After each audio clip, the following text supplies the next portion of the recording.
Mr. Mubarak of Singapore, who's unmarried, and I don't know not his sexual orientation. I don't know his sexual parlances or inclinations or leaning. Why he's unmarried? He has the money to marry her. Yeah, he has the money to get married. He's got the money.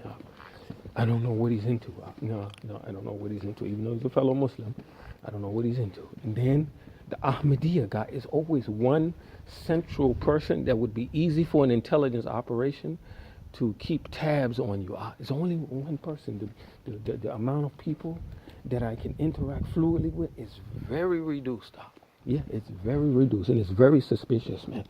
It is extremely suspicious in the sphere of human relationships.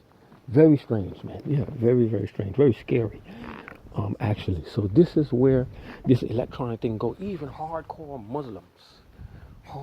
Muslims don't even go through this. I'm talking about hardcore, pure run-of-the-mill Salafist, real Salafist. They don't go through this kind of nonsense. No, man. They don't go through this nonsense. This shit you see me going through. Yeah, but they put me through this. Man, to put me through this is racism, and I'm going to destroy the whole thing. If I have to take it down, there's a fictional character in Star Wars, the Knights of the Old Republic. She would tear everything down. If I'm going to go down, you're going down with me. You go down with me, you're going to go with me. I ain't going down by myself. You didn't do anything. You didn't harm anybody. It's just bigotry, man. That's what it is. Just bigotry, racism, man. You know what I'm saying? And it's not the local people, even though they do have it. They do have a quarter of fascism. It does exist here. They do have it, but it's not as bad as the American sort of fascism. It's not as bad. No, America's worse. Because what America does with the United States-based fascism, they use the law enforcement, they use the police in the United States to intimidate you so that you know that you are not welcome in certain cities, you are not welcome in certain towns, you are not welcome within certain regions or areas. Like in California, very pronounced, particularly the Los Angeles area, like Santa Barbara or maybe Santa Monica of California, or Santa Barbara, not Santa Barbara, Santa Monica or Brentwood of Los Angeles, in the proximity of Beverly Hills, because people like our ethnic demographic, see a woman like that, she could jog and not be stopped and not be harassed because she's an Afro-ethnic female. She's a woman. Good morning. She's a woman, so it's okay. It's not seen as intimidating, a threat, meaning no robbery, no intimidation, no rape. Yeah, no problem. But a male is really put through it, man. Really put through it. They really put them through it. The males, they really put them through it, man. And see, that's why Mansour, as sneaky as he is, he asked me where you're going from here. I'm not telling you shit. Where I'm going from here? They tell you nothing. I can give you a little pawnless bag of food, which I saw the receipt. I think the receipt is in my pocket. I think total it came out to like 2,000. And it sounds like I'm an ungrateful motherfucker. I'm not. I just don't like being tricked, man, with a spy operation or treated like a suspect. I don't like that, man. I'll get the receipt. The total receipt was 2,701 krona. You know how much that is? That's like $9, 18. That's like 25 dollars. Yeah, mostly junk food. See this one here? This is Bjork, who's married to a Caucasian man from New York. He dogged out, man, emotionally. He dogged Bjork out. Billie Holiday, her godson is one of the global leaders of the gay community, the gay movement, which I'm not a gay man. I'm not a part of the gay community. But me and him, we get along, and he's a Caucasian man, a man of Irish ancestry who's Jewish. We get along very, very well, me and this man, because we're both from Harlem. We're both from New York, even though I was born and raised in Manhattan and raised in the South Bronx, but of Harlem. So me and Bevan get along very, very well. It saved me from law enforcement targeting and abuse in the United States. He saved me from a lot of it. What happened was the federal, whether it be the FBI or whatever, was instigating the local San Francisco PD, and this is on record. This is why the San Francisco PD dropped out of the Joint Terrorism Task Force. They dropped out of it because they protested. They protested what was going on out with these Peckerwoods, these crackers. So the SFPD police chief dropped out. They didn't want it. People that I know personally, I would tap them. I would tap them on the shoulder like this. You know, the police chief of San Francisco. Yeah, I would talk on him like this. You know, his name was Greg Soar. And the San Francisco dropped out. They didn't want nothing to do with that program out. It dropped out because it was targeting people unnecessarily, and people like me was observed for years, man. And wasn't doing nothing, had no connection with nothing. Was at the airport, go nothing. Yeah, even they had me thrown out of San Francisco airport, 2 airports. San Francisco airport, I was thrown out of. The other airport I was thrown out of in the worst fashion was a small airport called Reed Hillview, of which I knew the owner of the airport, who was European ancestry, who owned not of the airport, but of a major business at the airport. European ancestry. Me and him got along very well. So I called him, and he wasn't in. But I always tell him if I'm coming, or if I come, I walk in and talk to people, and give him a call to let them know that I want to use the computers or sit at the airport for a little bit to clear my mind, you know, to be around general aviation, you know, like old Arankers or Champs or old Citabria planes, things like that. Planes that you don't cause any harm. Little ultralights, things like that. Somebody was putting something out around me in the U.S. that I shouldn't be around any general aviation.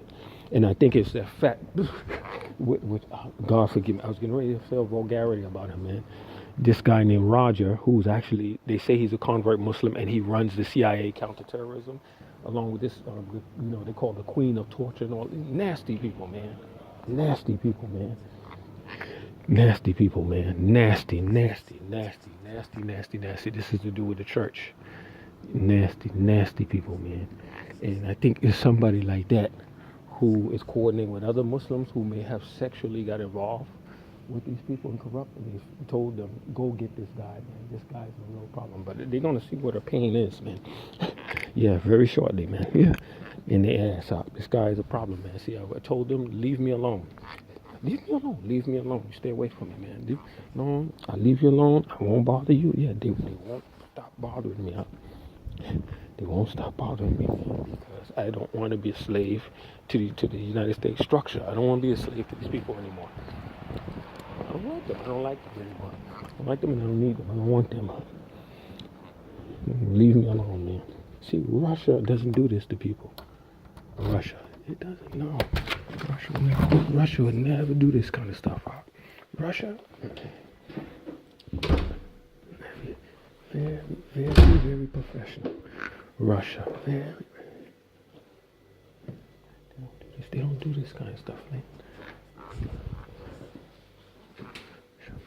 Man, I don't like them, man. No, because they're racist, man. Let's see what's this. Hey.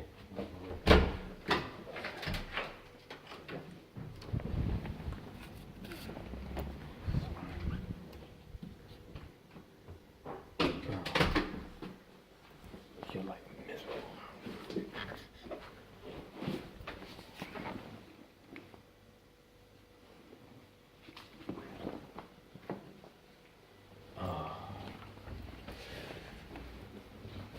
Make your life miserable. There were some Europeans, some Americans that were walking straight. And when I went in this way, one of them came out towards the street, the woman, to come in my direction. And then went back to where the others were walking opposite the direction. I was like, what does that have to do with her? Nothing.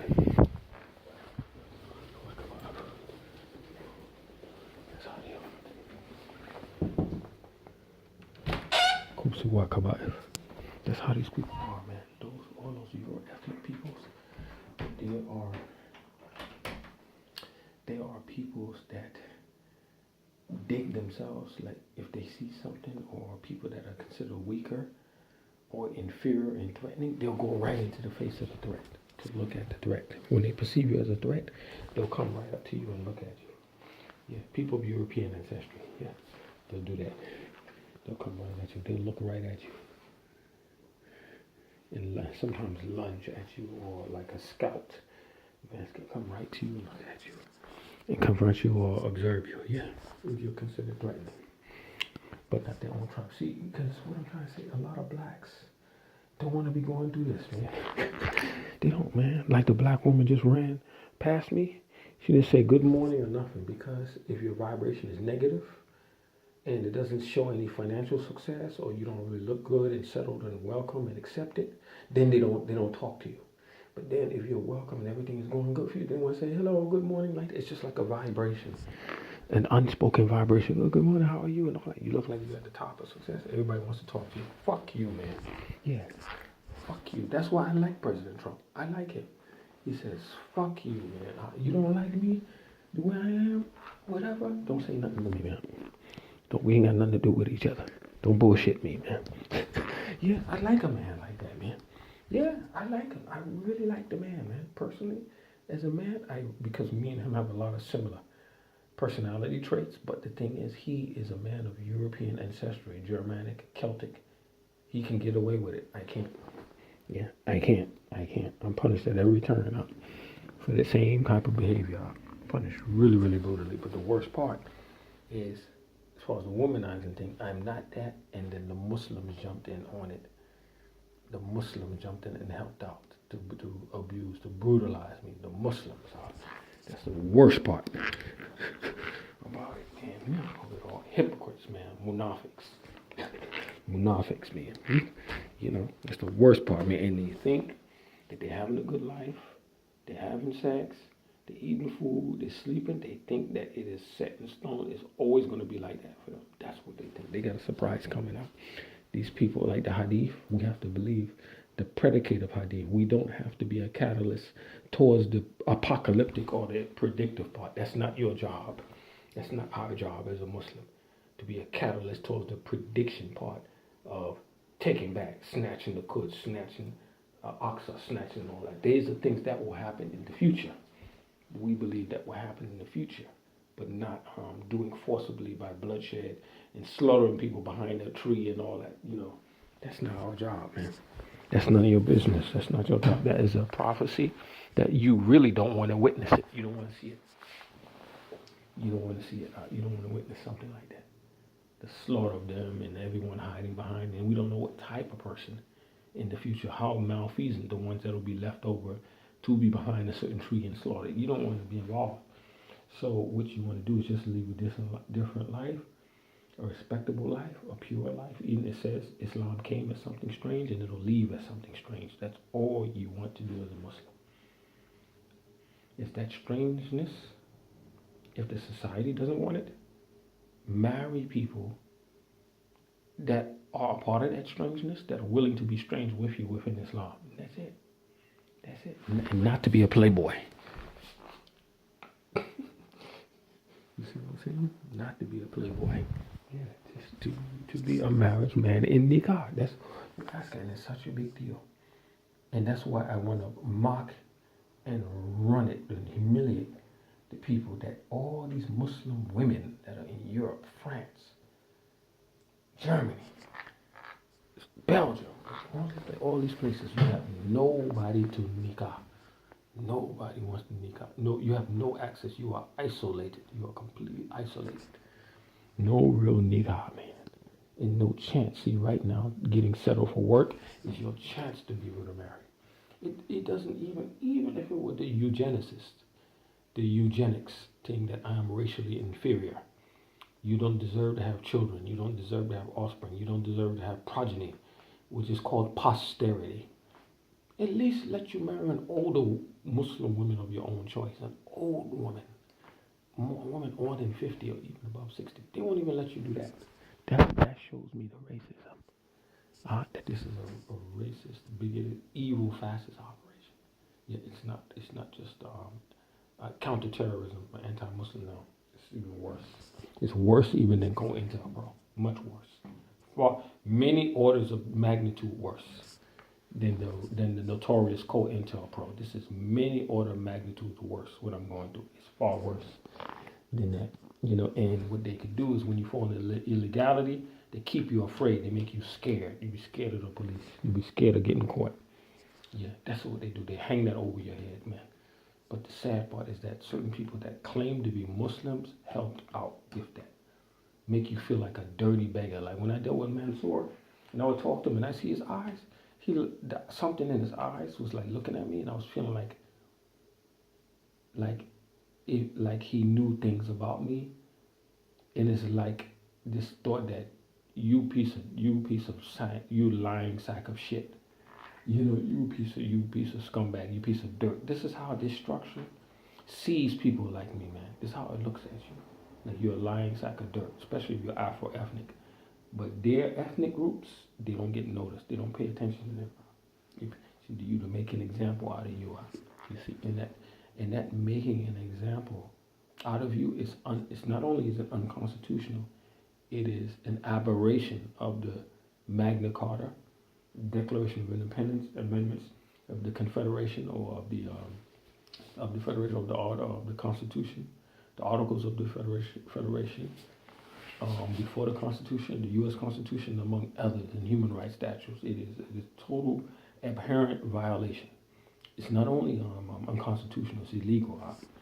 It's illegal, man. Even for a judge to sign on to this, it's totally illegal unless there was a military judge advocates, judge or tribunal court, and you were tried in secret in the military court and deemed to be an enemy. Or I always remember when FBI Director Mueller said there are 80-something people that they have concerned. Only 80-something out of the millions of people that are running around in the United States. 80-something people.